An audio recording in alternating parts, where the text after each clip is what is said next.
Ladies, imagine knowing exactly how much to get a guy to chase you in order to maximize attraction, get him obsessed with you, and you not making any mistakes, you not caving in too early and thinking, oh God, I wish I just waited a little.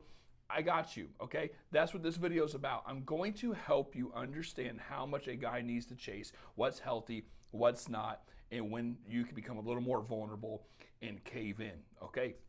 So jumping right into this, I want to talk about two concepts. And the first concept is that this is how it's supposed to be. If you go against the grain, if you go against this, you're going to have trouble.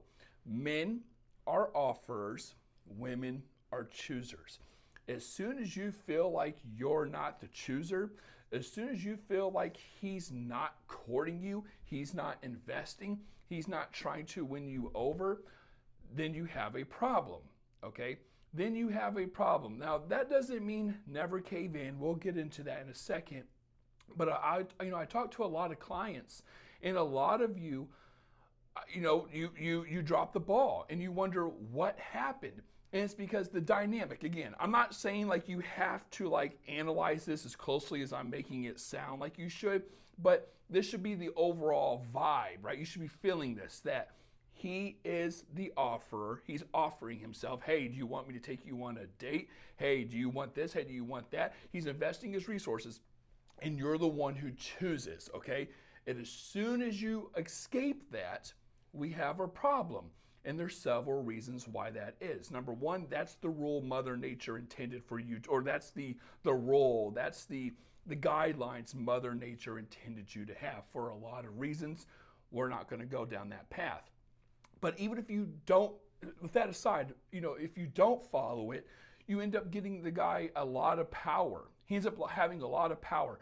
And I don't mean just power over you, power over the situation. I always tell women there's three ways people get advantages in this world: over other people, like over you, over competition, and over the situation. So if you're talking to a guy and he's investing a lot and you just cave in and he's not offering anymore, and you're just like, hey, here I am, I'm crazy about you, what do you think is going to happen? It was very structured, right? Mother Nature had this intention on, him courting you and him winning you over, and then you slowly becoming like, but now it's open, it's sporadic, it's all over the place, okay?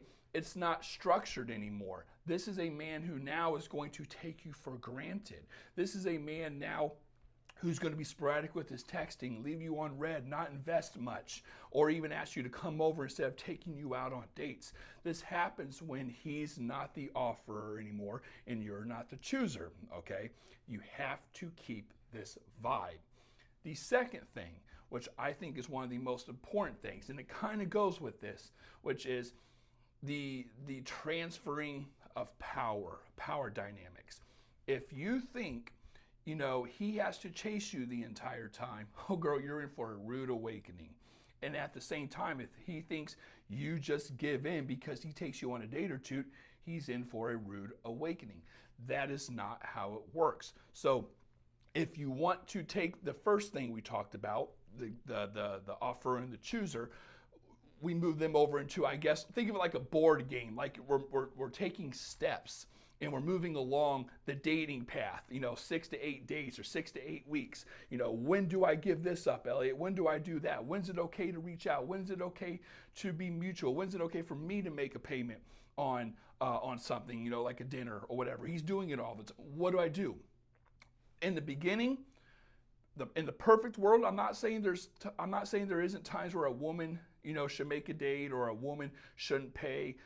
But in the beginning, in the perfect world, you always want him to make the first date, plan the first date, and you always want him to initiate the date, plan it, initiate it, and pay for it. Okay. And then I believe once he does that several times, it's okay for you to make the offer. Now, to see him or to make the date. Or even pay for it. Like, hey, I got this one. You did great. You paid for the last couple. Let me get this. It's important to do this. Now, why? The reason is you have to get there has to be an outcome. There has to be a prize for the investment. And I'm obviously, or I'm hoping you don't sleep with him date 1 or date 2. You kind of let it play out. So another way of doing it is saying, hey, thanks, I appreciate this. Let me get this one.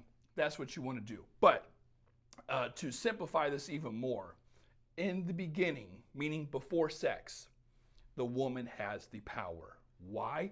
Because the woman is the chooser. He is courting you to win you over. You prove you win him over by committing to him or by sex, okay? And usually, and especially in modern days, sex comes first. Sex comes. So you should only be sleeping with a guy if he's consistent, he's wanting the same thing as you. You did your detective work, meaning like you know when his last relationship was, when he was cheated on, if he had a serious relationship, is he look like all that type of stuff, okay?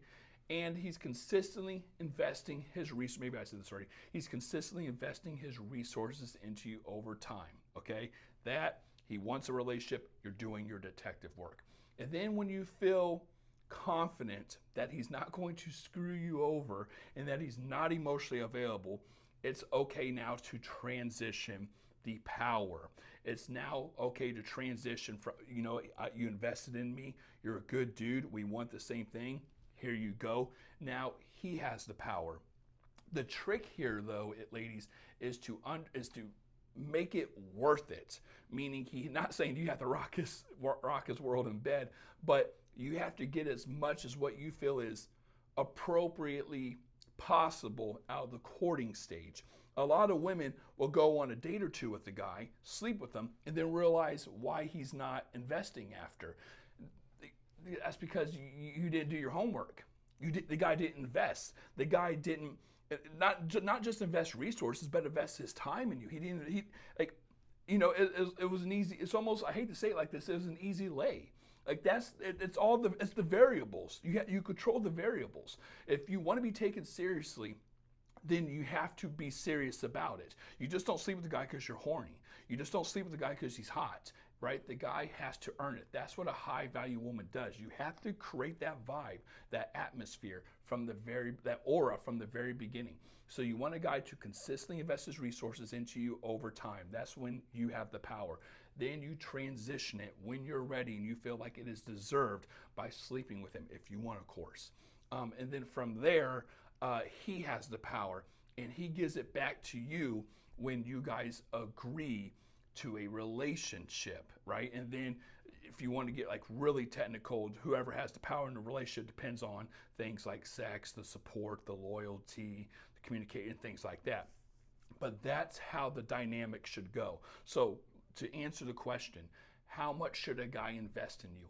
In my opinion, if you're going on 8 dates, he should be paying for at least 5 or 6 of them, in my opinion. I'd say 6 of them.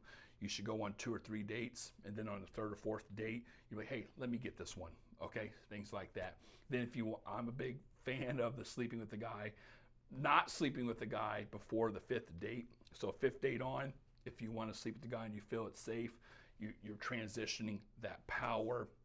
And again, he should still be investing in you, but if he's investing in you and you guys are feeling like a relationship and you guys are on date 7, let's say, it's okay for you again to be like, hey, let me get this one, right? Because the guy's courting you still. He's still consistent. He's still investing. He's still putting his time, energy, all this into you, okay? And then it should start to feel like a relationship and then transition finally into a relationship. That's how it should look, ladies. If you have any questions on this, I actually have guides down below that talk about it, or you can get a session with yours truly to fix your situation. Ladies, I love you all. Take care and peace.